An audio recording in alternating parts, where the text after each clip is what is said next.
Okay, part 2, and my last video was a little bit lengthy, but I was just saying that I was gonna go ahead and put her business card information in the description box, and I hope that I am able to use all of this, which I'm pretty sure I will. I mean, look at those gorgeous nail sets that she's done, and then this is her Pretty in Pink Go kit right here, which is personal items that you can take with you anywhere. And everything that was put in the package was packaged great. I mean, shipping was great, communication was great as well. So I appreciate all the winnings, and I hope to keep supporting and will keep supporting her.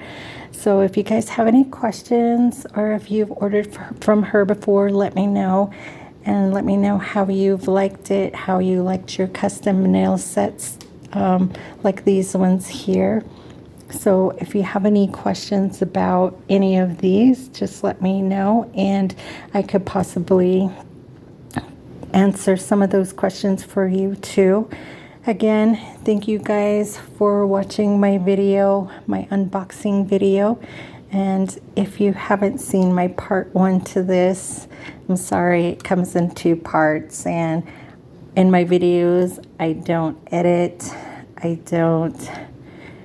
just want to get it out there. So I do this on my phone, so I don't do a lot of I don't do any editing. So that's why there's a part 2, and I apologize for that. Again, thank you guys for watching. Have a good night.